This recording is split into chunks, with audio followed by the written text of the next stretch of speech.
What's up, everybody? Trying something new here. There's Henry. I'm about to walk him. I don't know. I figure since I'm limited on podcast time. Hold on, Henry. You got the gate, dude. Fuck me. Maybe I can, YouTube's pretty much unlimited, I think. You're already fucked up. It's already under your fucking... Hold on. Come here. Come here, buddy. Come here, sweetheart. He gets the leash under his fucking feet. Yeah, I'm going into this blind. I was basically told or shown or whatever you want to call it by whomever you want to call it. Universe, God, who knows. A few months back that I should be on YouTube. But I didn't know what to say. Like, okay, so I've decided that I just won't know what to say. So I'm just going to start putting things on YouTube. Fuck it. But today what was on my mind was yesterday I took the day off of work because I was sick. You can probably hear it. What's up, bud? You can't see because it's black as hell. There's the moon. Hold on, Henry, for fuck's sake. There's the moon. Pretty cool, huh? You can't really get too many of the stars. There's the house, the truck right there. There's the front, back.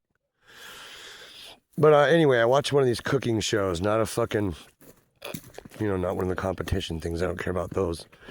But more of a,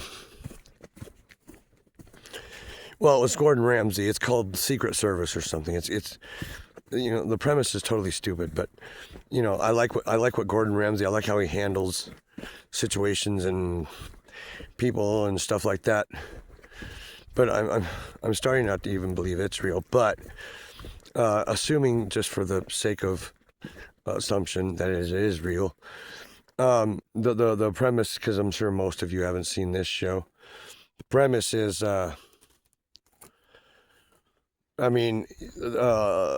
these people, somebody from the kitchen, somebody from the restaurant writes into Gordon Ramsay and says, hey, this restaurant needs saved. I wonder if I can be on your Secret Service, whatever, CIA bullshit show, right? You're going the wrong way, Henry.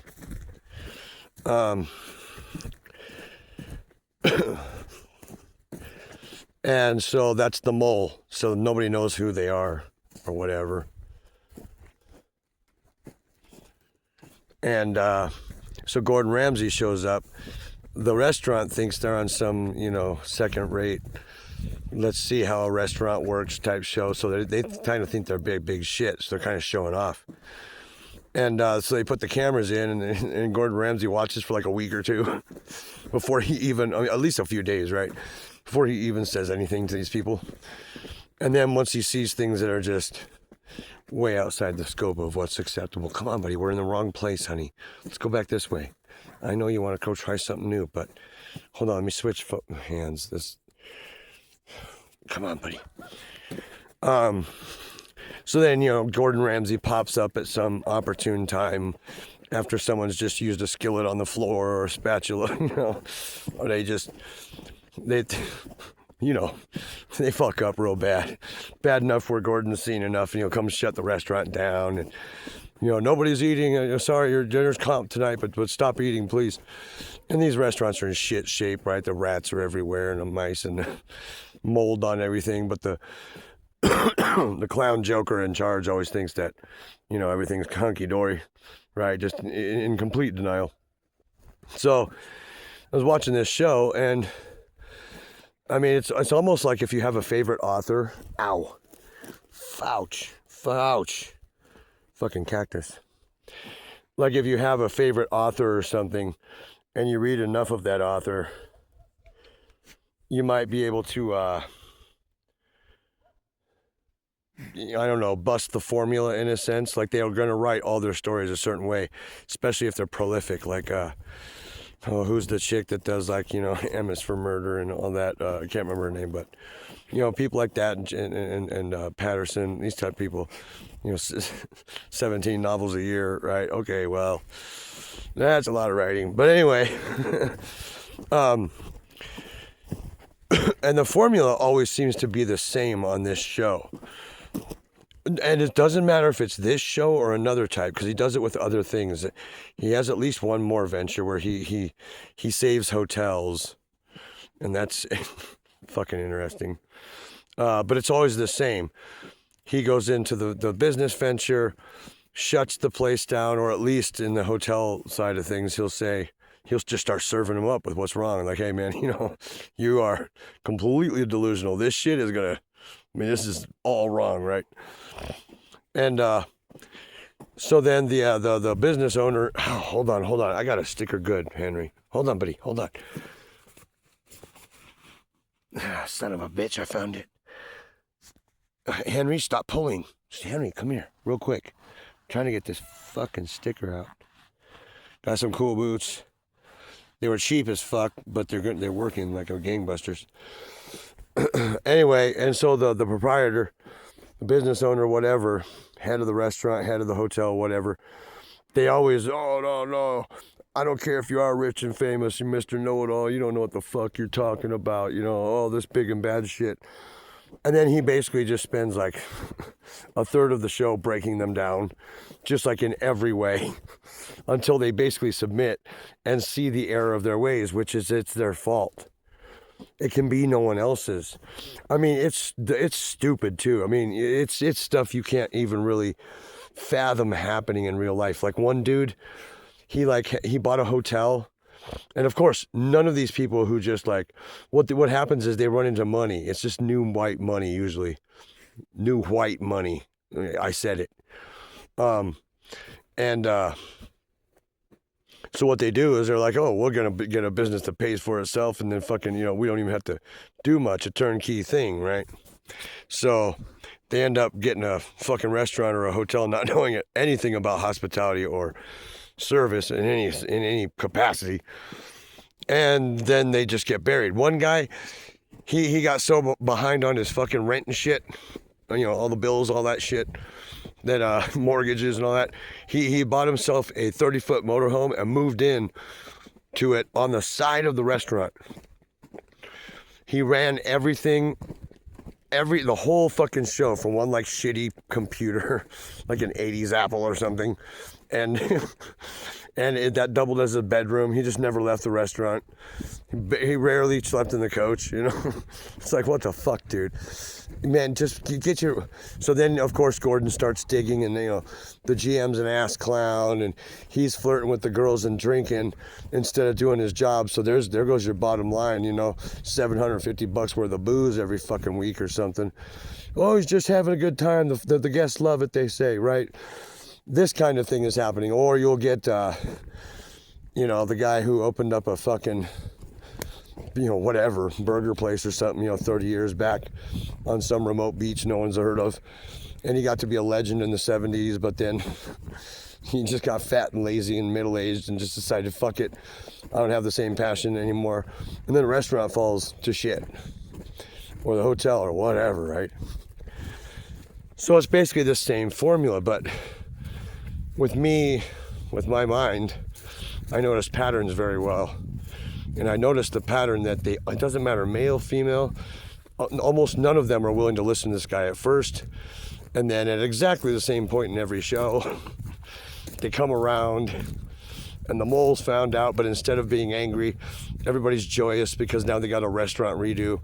And they totally just gave him, new paint and fucking floor design and tables and chairs, the whole fucking bit. Same thing with the hotels. They just redo it for them. I'm like, holy shit. So I guess that kind of sends the message, if you want to do business in America and get successful at it, you can also suck dick at it and hope that somebody with half a brain finds you. Okay, so where are we? We're going this way, okay. But the point is, with the formula being the same, now the formula wasn't hard to find. So instead, I began watching for other things. And I found correlations between this show and all others, almost all others. You start naming shows, I'll watch an episode and tell you exactly how it correlates to the spiritual world, or the world of self-help, or religion, or quantum physics, or whichever way you want to go with it. Sorry if my boots are annoying. These moon boots don't... Picking up my feet is ridiculous. I'm marching like a Nazi soldier, you know what I mean? But I noticed that the mirror effect works here. And I'm betting my bottom dollar that Gordon Ramsay and team, you know, double underline, bold, italics, and fucking... yeah, and team... Because this guy's a chef, man. It doesn't mean he's a fucking magician. But if the shows aren't trumped up, he's very good at what he does. If they are, he's very good at acting like he's good at what he does. But anyway, he'll turn these people around, stop them from the inside out, you know, break them. And then they come crawling back like, yeah, you're right. I don't have the same fire I did. Ramsay, you're a genius. I think I have the strength. You know, and they play the fucking Highway to Heaven music, you know, da-da-da, and fucking, you know, everything's good. And then it says 6 weeks later, oh, look at fat fuck, found his balls, fired his brother, the GM, and, you know, on and on.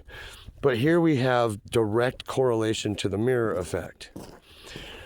All Ramsay has to do is walk into a restaurant and take a 5-second peek around. And 5 is probably giving it more than it needs. And he'll know inside the person or people responsible. Because your outside world is a direct reflection of your inside world. You can hear this and hear this and hear this and not understand it. That's why I want to make you understand it. Think of it as that is real. Don't think of it, well, how would that correlate? Because we've got all kinds of things. There's refracting and, you know, things could go weird. And when we talk about reflections, strange stuff. I mean, are objects closer in the mirror than they appear? Come on, man. No, don't fuck with me. I was the class clown. Get off of it. What I'm talking about is, look at the way that restaurant gets saved. The guy loses his pizzazz or never had it in the first place. Or gal, but it's usually some hard-headed male. And Gordon comes in. All he has to do is be filled in by the mole or anyone else. Google, just Google the restaurant, and you know, if it's worth a shit, there might even be a wiki page on it, right? Just read about the history and then look around. Oh, okay, I know about how many years it took to do this. I know why it took the turn. Let's look around. It's not been modified or modernified at all. You know, it's just very formulaic. And Undercover Bosses the same way. All these I want to help you shows, Restaurant Rescue. They got one for for people who move off grid but don't know what they're biting off. And they can't do it. And there's this Rainey family. They're called the Rainies. It's their last name. They come in with their fat knowledge and big ass fucking bank accounts and just they'll turn your little failure into something that withstand 30 years of fucking 50-mile-an-hour wind. You know, it's fucking just magic. But they got these huge equipment and haulers and fucking, you know, they can dig wells down to like, you know, crazy feet. But that's the point. The point is, why can't you? See what I'm saying? Why can't you do that? Well, I got into a different line of business. Well, I understand that, but that shouldn't prevent you from learning how to do other things, right? It's not really the point, but it's just something to think about. The point is that Gordon doesn't go after the restaurant itself. You know, he uses it as a springboard to show what's inside the owner's head. You know, he doesn't just go in and say, you know, look at your fucking steamers and look at the floor and it's rat infested. This is terrible. He does say those things, but then he gives the person he's listening to credit, a little benefit of the doubt. And he says, what happened? That's genius. That's a stroke of genius, because what happened puts the ball in the other person's court and assumes that there was slippage somewhere. You're getting the respect of a, whatever, 800 chevron fucking chef, 5-star everything. And he's saying, I think he used to have it. What's been going on? And he might be the first motherfucker to listen in years. And so the hard head eventually says, oh man, maybe the guy's kind of right. He's digging up some old feelings. And then they say, well, my mom, she owned a restaurant and she did so well. And I thought, well, she died a couple years back and I thought I'd honor her by doing it myself. And Jesus, I just didn't know how hard it was. But now they're saying, okay, I bit off a little bit more. You're right. See, that's pride. So that can be for really any of the categories, but mostly religious, specifically Christianity that I know of for sure. It's one of the 7 deadlies, right? Or at least one of the bad ones. You're tricking me again. We gotta go this way, buddy. You're tricking me. So basically what Gordon does is he just goes into your house and dusts it off. Reminds you that you can do anything, that you're no different than he is, except for discipline and drive. That's it. Once he installs or instills discipline again, and a sense of fire, a sense of hey, and that's usually comes with the makeover, right? They agree. Okay, fine. I'll do whatever you say, Ramsey. You're the famous. Stop. You're the famous judge. I'll do what you want. Yeah. So then he says, okay, fine. But because you did that, now I will begin working on your building. Now we have answered prayers. It's all symbolic. You will never get a prayer answered that you haven't done your best in as well. I.e., I just want more money. Well, okay. No shit. What have you done to get more money, though? Because if you're hoping that a truck just pulls up and, the driver yanks a lever and out drops a mill, yeah, that's not going to happen, probably. I'd be very surprised if it did. So so you can pray, but then people forget the action part of prayer. Well, if he is an all-knowing and all-loving God, why doesn't he just make it happen? Because he's an all-knowing and all-loving God. How can you, if you believe that, persist on knowing more than the Creator? You understand? And it's the same bit here on a minor scale. This restaurateur or this failed hotelier needs to ouch! Hold on, buddy. Another sticker. Good one. Ow!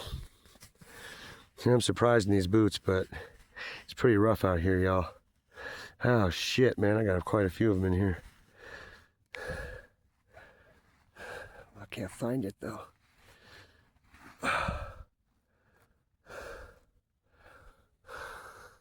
Henry, that doesn't mean go again. I was just trying to show the camera you. So, in this half-hour, 45-minute long, well, maybe even it's an hour. Big deal, right? We have almost a full representation of how quantum physics works, how spirituality works, how Christianity works. So see, Henry, I gotta get this thing. Oh, I found it. It's crazy, and it's in a fucking fold. Damn, this thing hurts. God, where are you? Jesus, why am I covered in these things? What did I hit? Nothing's ever gone down these things before. Sorry, guys. Maybe walking Henry and blogging won't work, or whatever the fuck I'm doing. So in just one episode, however the fuck long it is, we have representation of biblical fact, of psychological fact, of humanitarian fact, of spiritual fact. Now, what happened there, and what happens every episode is, after the initial you're wrong, I'm right phase, once they give in, i.e., as they say you're supposed to do to the universe, or to the Lord, or to Creator, or Source. Just give in. All right, you know better. I've got this thing started, but I can't do it. You figure it out. And you be goddamned if it doesn't work. I mean, I've tried it, and every time it works. But I'm not here to say that stuff. I'm here to say, now this man, with Gordon's help, with just a big fat nudge, which I call bombs dropping, he drops a big bomb on these people's lives and then lets it simmer for a bit. Once they see it's true and that Gordon is correct, they can take action. If they never do, and it has happened, Gordon just leaves. Okay, well, I mean, good luck with your business. Bye. If you're the problem and it's quite obvious and you're not willing to even look at it, well, A, we're talking narcissist, but B, that's why he gives up. So narc will never change. Will never see any fault in themselves. So he just hopes to God he don't run into a narcissist. But a lot of times the problems with a narcissist business owner is because they think they're so good. They're actually pretty good at running businesses. It's so obviously fake from an empath's point of view, but they do it anyway. But so the thing is, once the owner, the restaurant owner or the hotel owner or whoever, right, sees the error in their ways, now they can take action inside themselves, where it says in the Bible, heaven lies within. Because you can say, Gordon Ramsay's wrong, this is fine, all day long. But health code checkup right then would say differently. Something would eventually have shaken this guy out of what he's in, maybe. But not like Gordon Ramsay could, right? So now he changes inside. Now he starts looking at things different. He says, yeah, hey, Gordon's right. The place is run badly. I gave up a long time ago. I'm just doing busy work to pretend like I'm working and putting in long hours. And now my wife wants to divorce me. And I'm not really doing anything but juggling money around and finding like $12 here and there. Maybe even 200, but it doesn't matter in the long run. You know, a lot of these people are 750 mil in on a fucking loan. It's not good. 500 in. I'm sorry, not mil, 1,000. Close to a mil in, mil or more out of these people. And so now, after Gordon instills this little bug, they come to work with maybe a different attitude, and they start telling people, hey, you need to be at your station, and you two stop talking. Maybe he's dressed a little bit differently, he holds himself differently. They're usually fat and out of shape. They've just given up. They hit middle age and went, holy fuck, I guess I'm just a restaurant guy, and it lost its flair. But then Gordon Ramsay comes in and tells you, I think you've done a bang up job here, you've just let it slip. And that's enough to start a fire. But Gordon Ramsay can't be in our lives all the time, right? He can't be in our lives. So we've got to find our own Gordon Ramsay. That's what religion does to me. I can just show God, Jesus, anytime I want. Hey, what's this about? And it's live and it happens real time.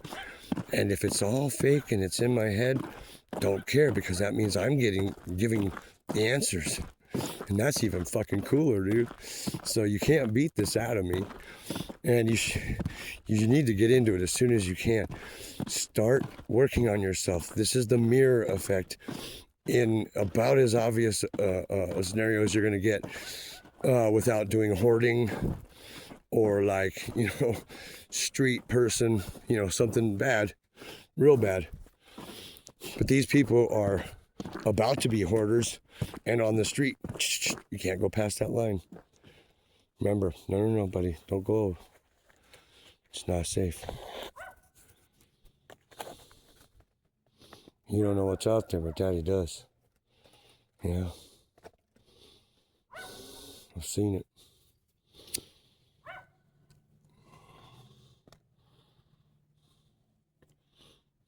These yellow post signs I do not cross for any reason with this dog. There's another one on the other side. It's right there, but it's not showing up. Come on, buddy, let's go back. So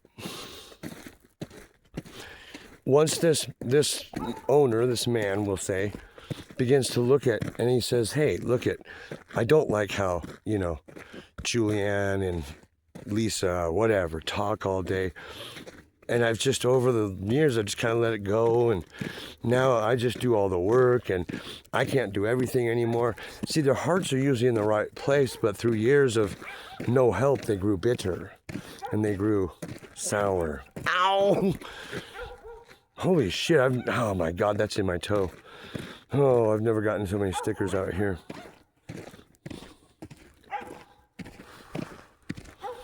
Ouch. Oh my God.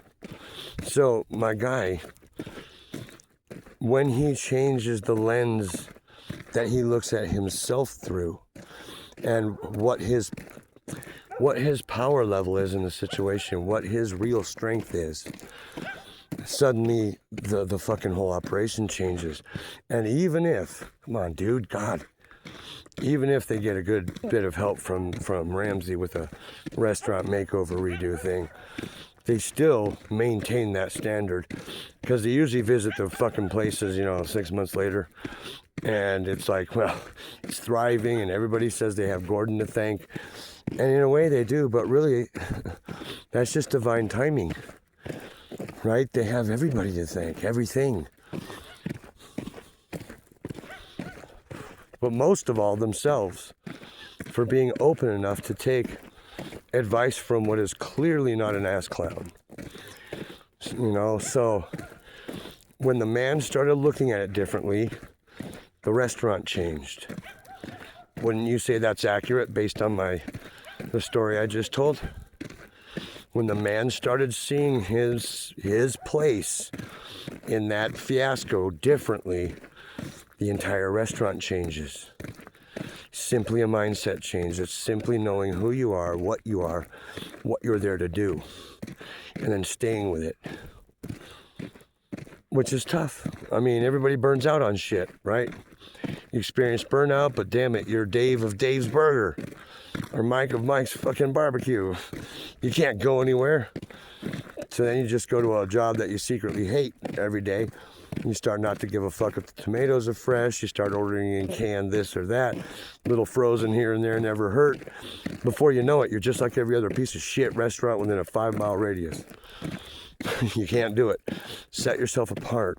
Understand that you are a snowflake and not the negative connotation or connotation.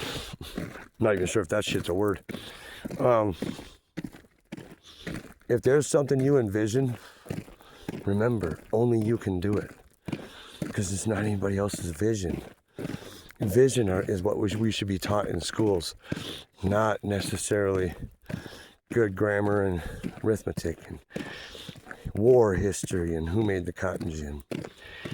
We should be taught this stuff, because now that I'm pretty deep into learning it, it is 100% life-changing. I mean, my whole routine has changed. I'm out walking Henry. It's like, whatever it is, 8:45. I just do whatever I want, right?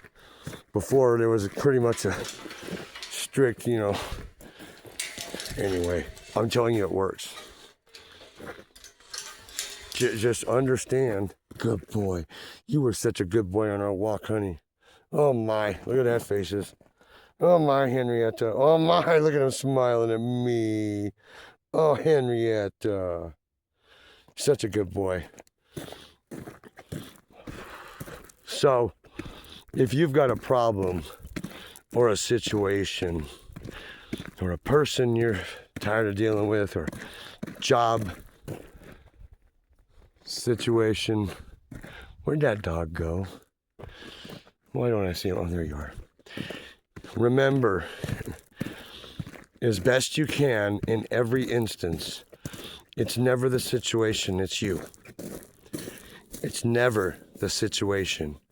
It is you only. Haven't you noticed how certain situations seem to follow you around? I mean, how many times in your life have you said, God, why does this keep happening to me? You know what I'm saying? You know what I'm talking about? That's your lesson to be learned, and you're not learning it. you keep reacting the same way to similar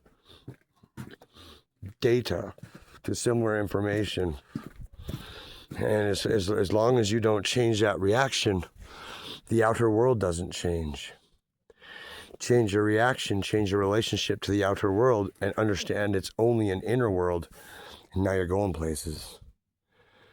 Ooh, I found that sticker in my toe. Shit, that hurts. Ooh. All right, you guys. I'm finishing up. I just got home. Go inside, I guess, warm up a little bit.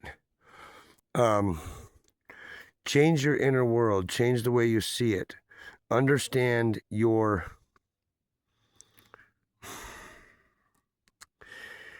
place in it all, because it's all you. It's nobody else. In certain situations, it is somebody else. But I'm not talking about the serious shit right now. I'm just talking more about your everyday stuff. Life can get so much sweeter for you if you're willing to see that. If you're not, and you're only willing to say, wow, yeah, but I wouldn't be this way or feel this way if certain people didn't do certain things, then you're not going to succeed and you're not going to ever improve. And I mean that. You will never improve if you don't see this stuff. This is Real Adulting 101. Brought to you by the city streets, Squirrely. All right, y'all.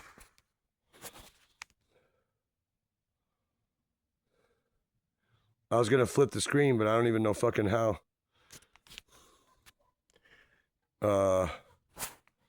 Anyway, I'll see you guys. Take care.